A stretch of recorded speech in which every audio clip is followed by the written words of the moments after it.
یہ فرق کرنا کہ کہاں جہاد ہے حقیقت میں اور کہاں فساد ہے، یہ فرق کرنا بہت ضروری ہے، اور اس کے لیے علماء جو سنجیدہ علماء ہیں ان سے پوچھا جائے. تو جو ہمارے لوگ ملک کی حفاظت کے لیے لڑ رہے ہیں اس کے تو جہاد ہونے میں کوئی شبہ ہو نہیں سکتا. تو اللہ کو بہت پسند ہے، تو صحابہ نے یہی تو لڑے ہیں انہی باتوں کی وجہ سے، اور اللہ کی راہ میں جانیں قربان کی، اور تھوڑے تھوڑے لوگ اتنے طاقتور لوگوں پہ غالب آئے. یہی چیز ان کو موٹیویٹ کرتی تھی. اللہ فرماتے ہیں فَإِن تَكُونُوا تَعْلَمُونَ، ارے تم زخموں سے کیوں ڈرتے ہو؟ تمہیں اگر زخم پہنچ رہے ہیں تو ان کو بھی تو پہنچ رہے ہیں. وَتَرْجُونَ مِنَ اللَّهِ مَا لَا يَرْجُونَ، تمہیں اللہ سے وہ امیدیں ہیں جو تمہارے دشمن کو نہیں ہیں. وہ لڑتے ہیں، وہ تو کس بیس پہ لڑتے ہیں؟ ان کے تو کوئی بیس نہیں ہے پیچھے مضبوط. کیا ملے گا ان کو؟ مر گئے تو کیا 21 توپوں کی سلامی ہوگی نا. اب آپ مجھے بتاؤ کوئی غیر مسلم لڑتا ہوا مر جائے، ظلم کرتا ہوا، کسی مسلمان کنٹری پہ حملہ کیا اور یہاں اپنے دفاع میں ہم لڑ رہے ہیں اور وہ مر گیا، اس کو پتا ہے میں ظالم ہوں، میں غلط ہوں. جہاد تو ظلم ہی کے خلاف ہوتا ہے نا. تو ظالم ہے وہ مر گیا تو کیا اس کو ملے گا؟ مرنے کے بعد 21 توپوں کی سلامی، پریڈ ہوگی. اس کا اس قبر میں اس کو فائدہ ہوگا؟ اس کو تو پتہ بھی نہیں کہ باہر میرے ساتھ ہو کیا رہا ہے. نہیں آ رہی بات. وہ کہے گا جب میں مر ہی گیا تو کمبختو جو مرضی کرنا ہے، میرا کیا فائدہ ہوا؟ آپ اس کے لواحقین کو کروڑوں روپے بھی دے دیں تو اس کو بھی اس کا کوئی فائدہ نہیں ہے. جس نے قربانی دی اس کو کچھ بھی نہیں مل رہا. لیکن یہاں اللہ خوشخبریاں دیتا ہے، تمہارے صرف آخرت میں نہیں دنیا میں دکھا دوں گا کہ کیسی تمہارے خون میں خوشبو پیدا ہوتی ہے. تو اس لیے مسلمان کو اللہ کی طرف سے بڑی امیدیں ہیں بھائی. تبھی مسلمان اللہ کی راہ میں جہاں لڑنے کا موقع ہوتا ہے بہادری سے لڑتے ہیں. اور غیر مسلم کے پاس موٹیویشن سوائے اسلحے کی طاقت اور تکبر اور طاقت کا روب، اس کے علاوہ اس کے پاس اور کچھ بھی نہیں ہوتا. تو اس صورت میں اللہ نے بہت زیادہ جہاد کا حکم دیا.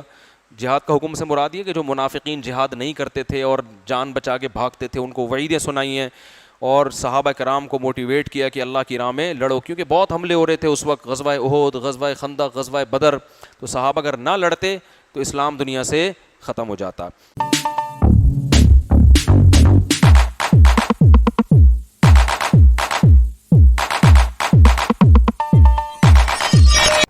اس کا اصل جواب یہ ہے کہ ایک عورت، ایک مرد کو دنیا میں 70 عورتیں دے دو، فرض کر لو دنیا میں کتنی عورتیں دے دو؟ 70.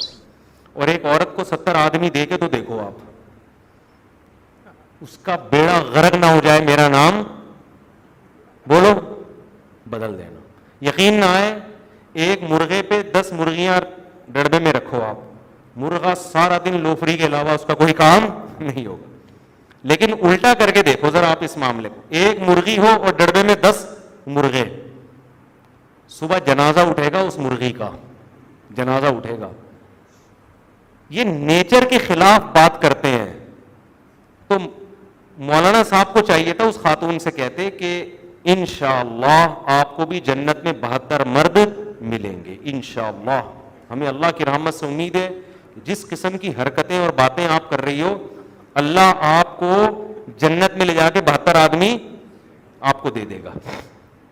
اور پھر وہ خاتون خود ہی کہہ رہی تھی ایک مرد میں 40 مردوں کے برابر بھی قوت ہوگی. تو اب سوچ لو 72 میں سے ہر مرد میں 40 آدمیوں کے برابر قوت، تو 72 کو ذرا 40 سے ضرب دیں ذرا کیلکولیٹر پہ، بولی سب آپ ذرا دیں.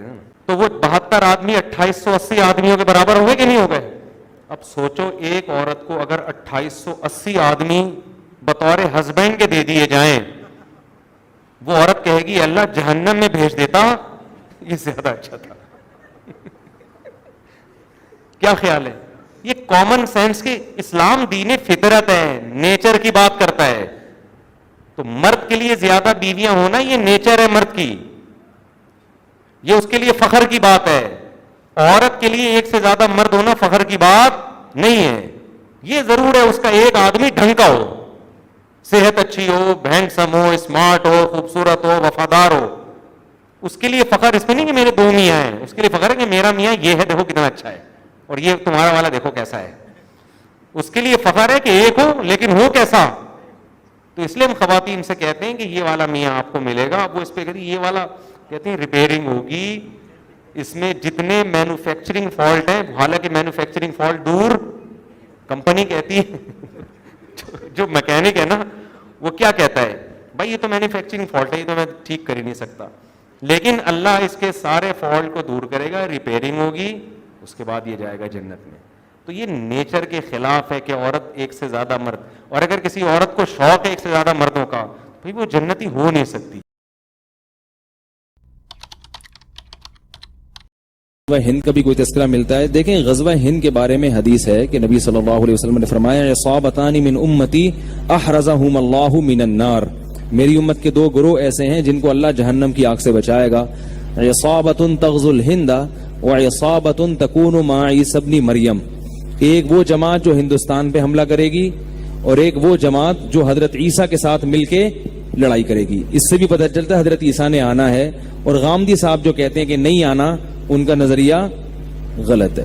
ٹھیک ہے, اب جو ہندوستان کا جس کا حدیث میں تذکرہ آتا ہے وہ اس میں پاکستان بھی داخل ہے, کیونکہ نبی صلی اللہ علیہ وسلم کے دور میں جو ہندوستان تھا وہ کیا تھا, پاکستان میں. تو جو پہلا فریق جس نے ہندوستان پہ حملہ کیا محمد ابن قاسم تھا, جس نے جو ہندوستان میں سندھ کے راستے سے آیا اور پورے ہندوستان میں اسلام پھیلانے کا ذکر, اس نے اسلام پھیلانے کا ذریعہ, وہ تو 100% اس حدیث میں داخل ہیں, کیونکہ وہ لوگ تھے جنہوں نے ہند پہ حملہ کیا تھا, جس میں پاکستان بھی تھا, کہ پاکستان پہ بھی اٹیک کیا تھا انہوں نے. اس وقت جو تھے نا, یعنی سب یہاں ہندو اور وہ دوسرے مذاہب رہا کرتے تھے, تو وہ اٹیک کر کے آئے اور اس کے ساتھ مجاہدین آئے اور پورے ہندوستان پہ آہستہ آہستہ ان کی اولادیں قابض ہو گئی. اس کے بعد جتنے اٹیک ہو رہے ہیں وہ اس حدیث میں داخل ہیں یا نہیں ہیں, اس کے بارے میں حدیث خاموش ہے. اب علماء کی آراء ہیں, اجتہادی آراء ہیں. بعض علماء کہتے ہیں نہیں, جب بھی ہندوستان پر حملہ ہوگا وہ اس میں داخل ہے, بعض کہتے ہیں اس میں داخل نہیں ہے.